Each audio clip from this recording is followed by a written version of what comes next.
Hey, this is a one-of-a-kind project you're going to want to see. We've taken this Sprinter 170 and this travel trailer, and we've made this combo for full-time van life for 2 months this summer while our client travels the West with her foil boards and her daughter, and they are headed for adventure. Stick around. I'll show you how we converted this cargo trailer and we made some great upgrades to this van, and I'll even clue you in why we have a red fuel can on the back of a diesel van.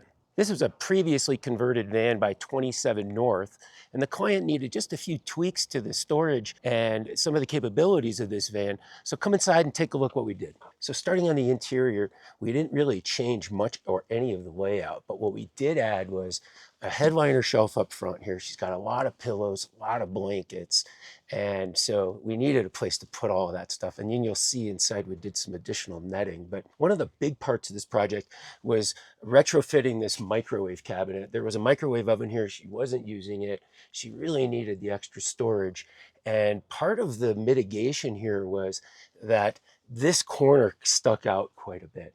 So with the headliner shelf, which kind of forces you underneath, and you've got to watch your head, we added a little backsplash to this side cabinet so you can't stick your head underneath it. Dylan really knocked it out of the park with these surfboards and this surf-inspired theme back here. We refinished the inside of this with some new material, put on a high net, and latch that in. And so now this is great storage. I'm picturing cereal boxes, maybe some appliances like a blender or something in here, but stuff that she could really use in this space. So the other problem that we needed to solve were these upper cabinets, and they had some netting on them, but this is not to slight 27 North, but there was no fastener at the bottom. So stuff would slide out the bottom. So we redid that. We used some of our bulk netting and reattached those with P-clips. We added some overhead here in the front for some of these extra pillows. And then since the AC unit's right behind there, we left a nice big gap. And then we were able to put another piece of netting up there.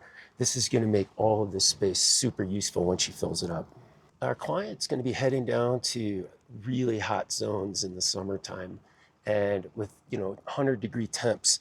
There's a Dometic RTX 2000. That's a 12-volt AC unit, and as a 12-volt unit, it might be slightly underpowered for this 170-inch Sprinter, which has a lot of cabin space. So we make sure that she has a full set of insulated window covers, and we just filled in her set. But one of the things that we had to do was, since this is a passenger van with all of these windows, we had to add some additional insulating window covers. And that was a little bit of a challenge because inside of here are these screens, but these are great for blocking light, but these are not going to cut it in 100-degree temps. So big kudos to the guys at Van Essentials. We kind of worked out which window between the Sprinters and the Transit would fit this space, because it's not a full window space inside there. These insulated window covers, there's stealth window covers, fit perfectly in these three spaces. So the van is fully blocked out from the sun.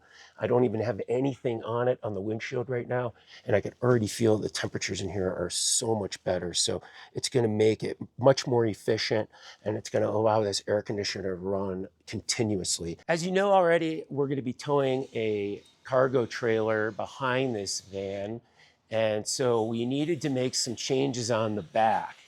And the way we did that was with the Luminess base unit and their power lift bike rack, which is this unit, and some one-up bike racks that she previously had on an Owl Van's Sherpa vertically. We added the Owl box as well so that we could have some additional storage on the back. Now, one of the things that I've learned using my van is when you have a lot of stuff on the back, even a tire, the weight of the door can be pretty oppressive, especially if it falls back and leans in on you while you're trying to get something out. So we felt this would be a great upgrade, would be to install the Canyon Adventure Vans stop stays, and these are highly recommended, and you can just see how easy they are to work. And you can just open the door with a gas strut, just like your trunk or so of your SUV, and the whole load will come out. And now it won't fall back in on me. Same thing on this side. So the real crux of this problem for our client was, where do we store our foil boards and wings for our e-foils? And so if you're unfamiliar with this type of equipment, which I was at the beginning, we've got a large board and we've got a large heavy wing unit that goes beneath the water. And of course, there's these are e-foils. So there's a battery and there's a charging unit. And so we needed some way to incorporate all of those components into the back of the van. And we did that by converting this open space that was originally built for bikes. And down here, we added some pull-out drawers. And these are dedicated for battery chargers. We have one of them here right now. We've got room set up for the other, and we've got space for a future third. And those batteries will be able to lie and stay flat inside here while they charge. Adjacent to this battery charger is an additional power unit that we brought into the van. And this is a Bluetti Elite 200. And it's got quite a bit of power to operate and charge the battery chargers themselves appropriately, amongst other things as well. So I can just power this guy up. If I were to plug one of these into the AC outlets and just turn on the AC, this will begin to charge those units. And these batteries are quite specific in the way they want to be charged. So we don't want to just leave these on a charger. They will have to be managed, but this unit itself will recharge while the vehicle is driving. So while she's putting miles on it, which she will be daily, this Bluetti unit will stay charged and will always be providing power dedicated to the e-foil components, and it won't impact any of the 12-volt power that's already existing inside the van. This upper shelf also fully extends. These are heavy duty drawer glides. And this is battery storage right here when they are not being charged. And these are designed to live in their cases when they're not being used. So this unit space here, and then there's some space in here for the charging bags, for the chargers, other miscellaneous stuff. And then up here, we took this open space, and these are one of the wing units and then one small board we put in there for sizing and spacing, because of the way we anticipate her using this is taking the van and the trailer together, parking the trailer, and then going to the water with the van and the board. So we want to be able to take the boards out of the travel trailer and load them in for a day trip down to the water. I have to give Dylan a lot of credit for the vision and the construction of these components. He is a true master of his craft. This is utilizing our 1/2-inch Baltic birch, and we also used some teak faces here because teak is great around water. And all of these edges have been sealed with some teak oil. So this zone we know will be getting wet. Over on this side, we took a piece of our laminate and used some very strong glue to attach it to this side of this panel. This is going to be a wet zone. Admittedly, she said she doesn't use the shower and the toilet in here very often, but wants to be able to hang wetsuits, wet life jackets, wet gear. So we put some lammy over here, caulked and sealed everything in here again so that stuff could drain in here. And then we found this great hook so that it could carry multiple items. It's on a magnet so it won't rattle around while you're driving and come out. Can even extend. So it's quite a robust piece that'll fit really well in there and stay tidy up along that wall. All right, so we'll close up the van and we'll go check out the trailer. Behind me is a 2019 CargoCraft 6x12 cargo trailer that was previously converted, and we pretty much gutted it and made it livable, added a bed, added some power. Come on inside, I'll show you what it looks like. The focal point of this trailer interior is this foil board rack that we built. This is using our double-sided laminate, some 1/2 inch and some 3/4 inch, And we used some L-track and some front runner stratchets to keep this stuff secure for the road. It's a beautiful rack. It's going to save her so much time because in this area, when you arrive, you get inspected for mussels. And so to have to take everything out and to undo everything and then repackage it, this is going to make her life so much easier.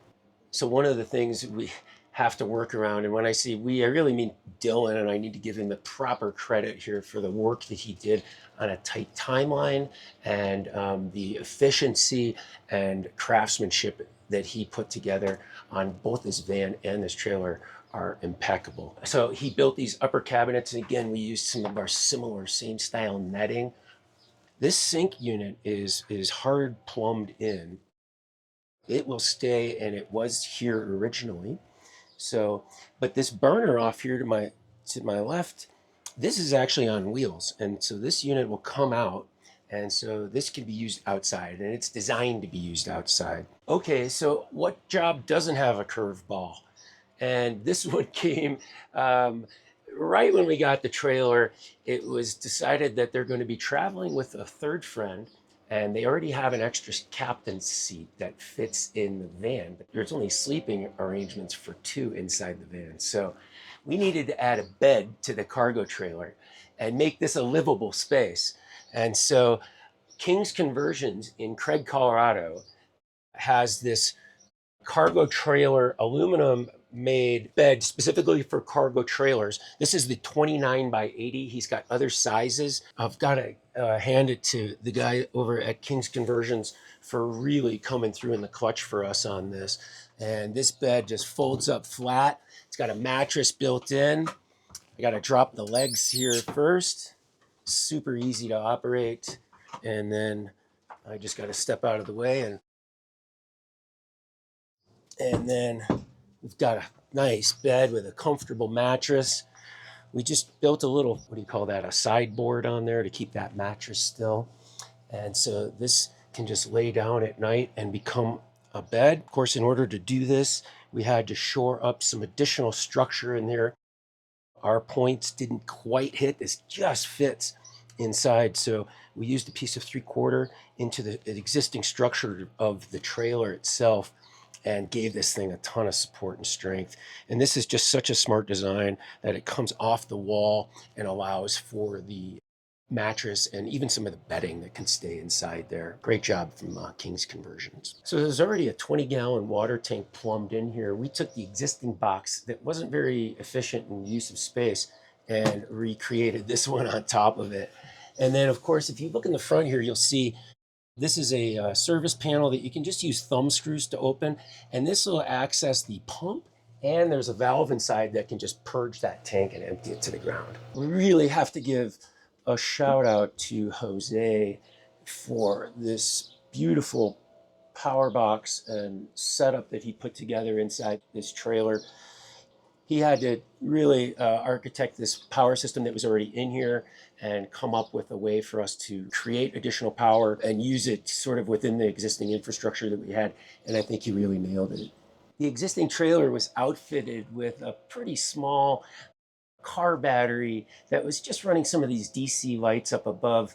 So because we've got a livable space now, we changed that battery. This is a 120 amp hour battery. We got a special tray for it, mounted it to the floor of the trailer. We secured it so that it won't go anywhere. And we are using this battery now just to power some small 12 volt in here. We added a Max Air roof fan up top, and we also added some DC lighting. We changed some of the DC lighting that was in here previously. What we've got going on in this cabinet is a small solar charge controller. There is a small panel, about a 100-watt panel up on the roof. And that, of course, is charging through this controller to this battery. We have a small 6-circuit fuse block. We only have 3 circuits on it right now. We have the fan on one. We have all the 12-volt DC lighting on another. And then there's a TPMS monitor coming from the vehicle that is also on a small circuit. And then, of course, we've got a battery monitor, voltage monitor, and a 12-volt shutoff so that when this vehicle is being stored, everything could just shut off and no power will go downstream from this battery. And then lastly, you'll see we have this Noco Genius Gen Pro. This is a 10 amp charger for one battery bank. And that is powered by an AC or shore power connection. And that is how the rest of this trailer gets its power. And I'll show you what we got going on. This is the 30 amp shore power connection that comes directly into a circuit breaker panel beneath me. This has a little pass through just at the front of this trailer that'll go out. And this can plug into, say, a campground, or through a little adapter. It could even plug into your garage or your house, anywhere where you can get 110 volt power. And that will power the air conditioner AC. And it'll also power some of these outlets, and it would also power these overhead lights. So the way we see her using this vehicle is running AC power in here whenever possible so that this air conditioner can run. And I'll show you why and how we're going to do that. So you might be wondering, how are we going to get all of this power to this trailer and to the van and keep these air conditioning units running and everything charging? Well, here's how we're going to do it. Because she's going to be parked at either a campground or even remotely, we are going to need to maintain AC power to that trailer just about all the time. So inside this Luminesce box, we've got a Yamaha EF2200 generator that will provide power to not only the AC power in the trailer, but it can simultaneously charge the 12 volt system in the van, giving a surplus of power for the air conditioner in the van to run. So now you know why we have a red fuel can on the back of a diesel van. It's so that we can have a little bit of extra fuel for the generator if she needs it on the fly. This was a really great project. We loved working and problem solving together. It was a great collaborative team effort. Everybody came together and pulled this one off. I think we're gonna knock it out of the park for her. Let us know in the comments what you liked, what you didn't like, and where would you take a setup like this?